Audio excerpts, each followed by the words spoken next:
সুপ্রিয় দর্শক, আসসালামু আলাইকুম ওয়া রাহমাতুল্লাহি ওয়া বারাকাতুহু। আপনাদের সবাইকে স্বাগত জানাচ্ছি প্যানভিশন টিভির দৃষ্টিপাত অনুষ্ঠানে। এই অনুষ্ঠানে আমরা আলোচনা করব রামাদানের বেশ কিছু মৌলিক বিষয়ে। তারই ধারাবাহিকতায় আজ আমাদের আলোচ্য বিষয় রামাদানের সামাজিক প্রভাব। পবিত্র রামাদান আমাদের সমাজের মধ্যে কিভাবে প্রভাব বিস্তার করে সে বিষয়ে আলোচনা করার জন্য আমাদের স্টুডিওতে উপস্থিত রয়েছেন বিশিষ্ট চক্ষুরোগ বিশেষজ্ঞ, সমাজচিন্তক, কলামিস্ট, আমাদের সকলের অত্যন্ত শ্রদ্ধেয় ব্যক্তিত্ব প্রফেসর ডক্টর শাহ মোহাম্মদ বুলবুল ইসলাম। আসসালামু আলাইকুম। ওয়ালাইকুম আসসালাম ওয়া রাহমাতুল্লাহি ওয়া বারাকাতুহু। কেমন আছেন? আলহামদুলিল্লাহ। রমাদানের এই সময়গুলো কেমন কাটছে আপনার? রমাদানের সময়টা আসলে কিভাবে কেটে যায় এটাই তো মুশকিল, বলা যায় না। এদিক ওদিক করতে দিন শেষ হয়ে যায়। এটা তো আল্লাহর একটা অপার না, রহমত। এটা একটা বিরাট জিনিস। কিন্তু অন্যান্য সময় দেখা যায় যে কি একটার পর একটা কি করছি না করছি, কিন্তু এখন দেখা যাচ্ছে যে না, এত দ্রুততার সঙ্গে সময়টা কেটে যায় আর লোকে বুঝতে পারে না। সেটাই, এটা একটা আল্লাহর অপার রহমত। আজ আমরা আপনার কাছ থেকে জানবো যে এই যে পবিত্র মাহে রামাদান, যেটি আমাদের মাঝে প্রবাহমান চলমান রয়েছে, এই রামাদানের যে সামাজিক প্রভাব, এই সামাজিক প্রভাবগুলো কি কি, এই বিষয়ে যদি একটু কথা বলতেন। আলহামদুলিল্লাহ, আপনাকে ধন্যবাদ। যে আসলে রমজান বা রোজা আমরা তো ছোটবেলা থেকে দেখে আসতেছি। হ্যাঁ, এটার যদি সামাজিক প্রভাবটা বলি, আমার মনে হয় একটু পেছনে সরে যেতে হয়। আমি তখন ছোট, আমি আমাকে দিয়ে শুরু করি। তো আমি আমার পড়াশোনা শুরু করেছি প্রথম দ্বিতীয় শ্রেণী, সেটা ছিল আমার নানার বাড়িতে। তো রোজা আসলেই ওই নানার বাড়ি থেকে একটা হাট আছে কাছে, হাটটা হলো প্রায় 1 মাইল দূরে। তো রোজার মাস আসলেই বিকালবেলা নানা দেখতাম বড় মামাকে ডেকে নিয়ে, তখন তো আর এখনকার মতো ব্যাগ বা ছোট ছোট ইয়ে ছিল না, প্যাকেট ছিল না, তখন ধামা ছিল, বড় বড় টুকরি, এটাকে ধামা বলা হয়। খুব চমৎকারভাবে তৈরি। এই ধামা ভর্তি ইফতার। ইফতার কি তখন তো গ্রামে কি হয়, মুড়কি তো এখন নেই, বা গুড় দিয়ে হ্যাঁ, সেটা বা চিরা, এর সঙ্গে কিছু হয়তো ফল টল, মানে সেই সময়কার যখন যেটা ফল পাওয়া যেত সেই ফল, মাথার টুকরি নিয়ে না মামাকে পাঠিয়ে দিত। ওই হাটে একটা মসজিদ আছে, লোকে ইফতার করবে ওখানে যারা হাটে এসছে। এই হলো এক। তারপরে যখন আমি আমাদের বাড়িতে চলে এলাম, রোজার দিন ইফতারের আগ দিয়ে নিজেকে খুব খারাপ লাগতো, বিরক্ত লাগতো। সেটা কি, ইফতারের আগে দিয়ে আব্বা কি করতেন, ওই বাড়ির সামনে যে রাস্তা বলে ওখানে গিয়ে দাঁড়াও, যারা যাবে এই দিক দিয়ে ওদের ডেকে নিয়ে আসবা, মানে এই যে ইফতার করার জন্য। তো এই কথাটা আমি এই জন্যই বললাম যে এই অভ্যাসটা তো রোজার আগে পরে তো থাকে না, রোজার সময় থাকে। কেন থাকে?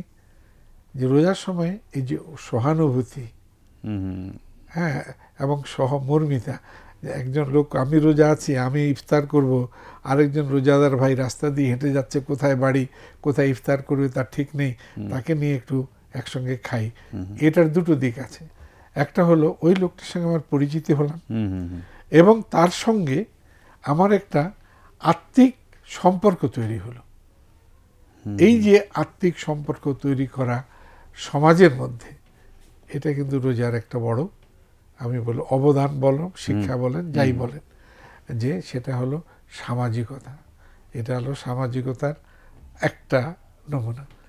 এখন কি হয়, এখনো কিন্তু আছে, নেই।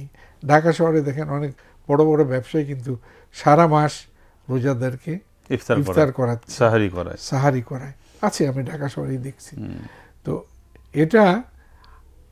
এটা হলো আসলে মর্মবাণী সামাজিকতার। এবং এই সামাজিকতাটা যেন সারা বছর চলতে পারে, এটা হলো আমাদের শেখার ব্যাপার। এখানে গিয়ে আমরা কিন্তু ব্যর্থ হই, থেমে যাই। রমজানের পরে যেন এই অনুভূতিটা আমরা হারিয়ে ফেলি। তো রোজা আসলে কিন্তু অনুভূতি হারিয়ে ফেলার জন্য নয়, অনুভূতি জাগিয়ে দেওয়া এবং সেটা চলমান রাখা, এটা চলমান রাখা।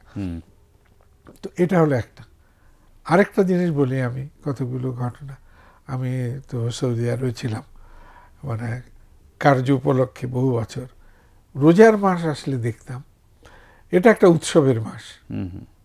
হ্যাঁ, বাড়ি ঘর সব আলোকিত করে চুনকাম করে নতুন জিনিসপত্র নিয়ে এসে রাস্তাঘাটে সব মানে আলো দিয়ে সাজানো, এটা উৎসব উৎসব গোটা মাস।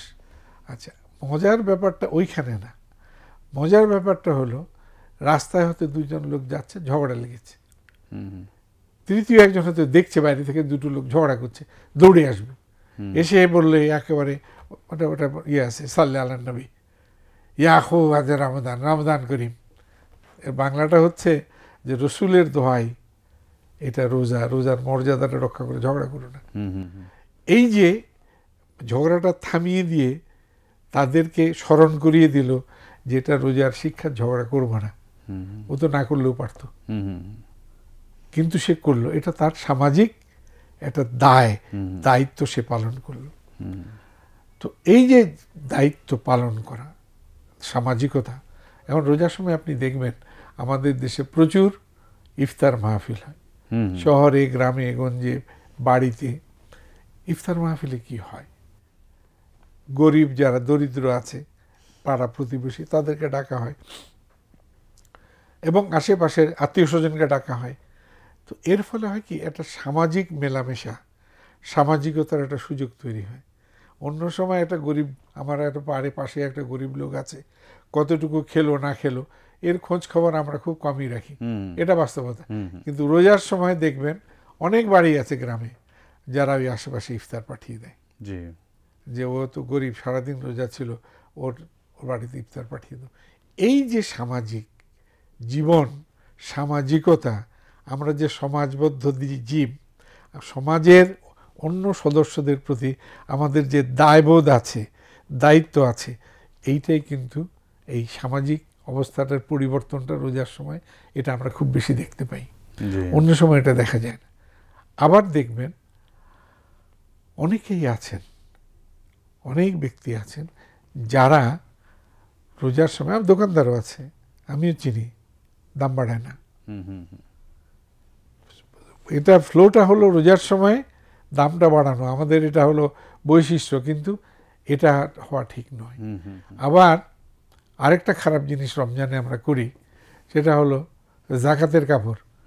কাপড় তো কাপড়, এখানে আবার নামাজের কাপড়, জাকাতের কাপড়, রোজার কাপড়, বিভিন্ন নাম দেয় কেন? এটা তো ঠিক না, এটা তো ঠিক নয়। তো এটা বিভেদ সৃষ্টি করে, সমাজে যে আর্থিক বৈষম্যটা আছে এটাকে প্রকট করে তোলে। তো এই জন্যে এই রোজার সঙ্গে জাকাতের একটা বিধান আছে, এবং জাকাতের বিধানের ব্যাপারে মজার ব্যাপার আছে। আল্লাহ পাক বলছেন পরিষ্কারভাবে, তুমি যেটা পছন্দ করো না সেটা তুমি আরেকজনকে কিভাবে দাও, কেমন লাগবে তোমার, তুমি যেটা অপছন্দ করো সেটা আমি তোমাকে দিই, একদম সরাসরি আল্লাহ ভাবে বলছেন। তো রোজার মাসে কিন্তু এটার একটা প্রকাশ জাকাত, এটার একটা প্রকাশ সাদকায়ে ফিতর। এই যে সাদকায়ে ফিতরটা দেওয়া হয়, জাকাতটা দেওয়া হয় কেন? আমার ওই ভাই অসচ্ছল, সে যেন একটু ভালো করে রোজা রাখতে পারে, ভালো করে খেতে পারে, এই যে অনুভূতি, এই অনুভূতিটা তৈরি করে তো সবাই মিলে যেন ঈদের আনন্দটা এককভাবে উপভোগ করতে পারি। এখানে যেন ধনী গরিবের বৈষম্যটা ঈদের জামাতে না থাকে। এই যে একটা সামাজিকতা, সামাজিক জীবন পরিবর্তনের যে একটা ডাক রোজা কিন্তু আমাদেরকে দেয়। আমাদের একটা দেখি, আমরা নিজেরাও যদি দেখবেন গ্রামে গঞ্জে এটা আছে, শহরে কালচারে আজকাল এটা উঠেই গেছে প্রায়। গ্রামে গঞ্জে দেখবেন কাজ কমিয়ে দেওয়া হয়েছে, যে কাজ করছে মাঠে তার কাজটা কমিয়ে দেওয়া হয়েছে। আচ্ছা ঠিক আছে, আসরের নামাজে ঠিক আছে তুমি চলে যাও, যাওয়ার সময় আচ্ছা ঢুকে একটু ইফতার নিয়ে যাও। শ্রমিকদের ব্যাপারে এই যে সামাজিক মূল্যবোধের পরিবর্তনটা ঘটে এই সময়, এই পরিবর্তনটা হলো একটা সামাজিক অবস্থান, সামাজিক পরিবর্তন এবং সামাজিক প্রভাব। আরেকটা জিনিস দেখেন আপনি, যারা অসুস্থ তারা কি করবে এই সময় দেখেন, তাদের চিকিৎসার ধারাটাও কিন্তু বদলে দেওয়া হয়। 2 বার খাবেন, সে ইফতারের পরে খাবেন, সেহরির আগে পরে খাবেন। ওষুধের যে ব্যবস্থাপনাটা, এটাও কিন্তু এর বিরাট প্রভাব আছে। অন্য সময় আমি মনে করি যে না, ইয়ে করতে পারবো না, আমি 3 বেলা না খেলে হবে না, কিন্তু এখন তো পাচ্ছি। আরেকটা জিনিস দেখেন, ওই যে আল্লাহ পাক বলছেন না, ফোরকান দিয়েছি। রোজার সময় সমাজটা কিন্তু স্পষ্টভাবে কারা এই দিকে আছে ভালোর দিকে, কারা মন্দের দিকে, হ্যাঁ দেখা যায়। কেমন দেখা যায়, রাস্তার পাশে আপনি একটা কাপড় টাঙিয়ে কাপড়ের আড়ালে খাচ্ছেন, মনে হচ্ছে কেউ দেখছে না, তাই না? আল্লাহ যেটা বলছেন যে আমি এই যে পার্থক্যটা একদম পরিস্ফুট করে দিচ্ছি এই ফোরকান দিয়ে রোজার মাসে, আমরা বুঝে গেলাম কারা আল্লাহর বিধানটা মেনে চলে, কারা মেনে চলে না। এই যে সামাজিক একটা অবস্থা সমাজে একদম স্পষ্টভাবে করে দেন, অন্য কোনো সময় কিন্তু এটা পাবেন না। সুতরাং এখানেও এই যে সামাজিক একটা প্রভাব, এবং যারা কাপড়ের আড়ালে খায়, আপনি বিশ্বাস করবেন যে ছোট বাচ্চারাও কিন্তু তাদেরকে পছন্দ করে না, যে রোজার মাসে তারা লুকিয়ে খাচ্ছে। তো এই যে সামাজিকতার ক্ষেত্রে, দায় দায়িত্বের ক্ষেত্রে একটা সহানুভূতি সম্পন্ন পরিবেশ তৈরি করে, এটাই হলো ইসলামের আদর্শ, এটাই হলো ইসলামের সামাজিকতা এবং সামাজিক মডেল। এই মডেলটাই কিন্তু এই রোজার সময় প্রতিফলিত হয় আমাদের সমাজেও, যেখানে খারাপ লোক আছে, ভালো লোক আছে, যেখানে ইমানের মানে দুর্বলতা সম্পন্ন লোক আছে, যারা বিভিন্ন চিন্তাধারার লোক আছে, সবাইকে কিন্তু এই ধারায় এসে সামিল হতে হয়, এক হয়ে যেতে হয়। সেটাই। ধন্যবাদ আপনাকে। আসলে রমাদানের সামাজিক এই প্রভাবগুলো নিয়ে আমরা হয়তো ওইভাবে ভাবি না, যে বিষয়গুলো আপনি একদম খুব সুচিন্তিতভাবে পয়েন্ট টু পয়েন্ট করে আপনি তুলে ধরেছেন। আশা করছি যে আমাদের দর্শকরা এই বিষয়টা অনুধাবন করতে পেরেছেন। আপনাকে অসংখ্য ধন্যবাদ। আপনাকেও ধন্যবাদ, এবং প্যান ভিশনে যারা দর্শক আমাদের অনুষ্ঠান দিচ্ছেন তাদেরকেও ধন্যবাদ। সুপ্রিয় দর্শক, আমরা রমাদানের সামাজিক প্রভাব নিয়ে আলোচনা করলাম। প্রখ্যাত চক্ষু বিশেষজ্ঞ, রোগ বিশেষজ্ঞ এবং সমাজচিন্তক, কলামিস্ট, আমাদের সকলের শ্রদ্ধেয় ব্যক্তিত্ব প্রফেসর ডক্টর শাহ মোহাম্মদ বুলবুল ইসলামের কাছ থেকে। আশা করছি এই আলোচনার মধ্যে দিয়ে আমরা একে অপরের প্রতি সহমর্মী হয়ে উঠব এবং এই আলোচনা থেকে শিক্ষা গ্রহণ করে আমরা আলোকিত মানুষ হিসেবে নিজেদেরকে প্রতিষ্ঠিত করব, একটি আলোকিত সমাজ ব্যবস্থা এবং রাষ্ট্র ব্যবস্থা গড়ে তুলব, এই আশা রেখেই আজকের প্রোগ্রাম এখানে শেষ করছি। আসসালামু আলাইকুম ওয়া রাহমাতুল্লাহ।